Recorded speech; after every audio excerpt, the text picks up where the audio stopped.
સુરતમાં સગીરાને દુષ્કર્મનો શિકાર બનાવનાર વિધર્મી પકડાયો છે।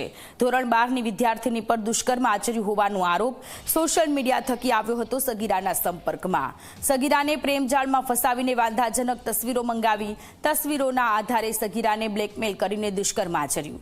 સગીરાના ભાઈના હાથમાં મોબાઈલ આવી જતા સત્ય બહાર આવ્યું। પોલીસે આરોપી મોહમ્મદ સાજિદની ધરપકડ કરી છે। તો સુરતમાં વિધર્મી કે જે એક યુવતીની સાથે મિત્રતા કેળવી અને પછી તેના ફોટો મંગાવ્યા, વાંધાજનક તસવીરો મંગાવી અને પછી તેને બ્લેકમેલ કરતો હતો। સંવાદદાતા ચેતન ફોન લાઈન પર જોડાયેલા છે। ચેતન, સુરતમાં પ્રેમજાળમાં ફસાવીને વાંધાજનક તસવીરો મંગાવી બ્લેકમેલ કરતા આરોપીની ધરપકડ કરવામાં આવી છે। વધુ વિગતો શું છે? જી બિલકુલ, જે ઘટના છે તે સુરતના ઈચ્છાપુર વિસ્તારની છે, જ્યાં ધોરણ 12ની જે વિદ્યાર્થીની છે તેનો સોશિયલ મીડિયા થકી મોહમ્મદ સાજિદ નામના જે યુવાન છે તેની સાથે મિત્રતા થઈ હતી। જો કે આ મિત્રતાનો ગેરફાયદો ઉઠાવીને મોહમ્મદ સાજિદે આ જે વિદ્યાર્થીની છે તેના વાંધાજનક જે ફોટો છે તે મંગાવ્યા હતા અને ત્યારબાદ આ જે ફોટો છે તે વાયરલ કરવાની ધમકી આપીને તેની સાથે દુષ્કર્મ આચરવામાં આવ્યું હતું।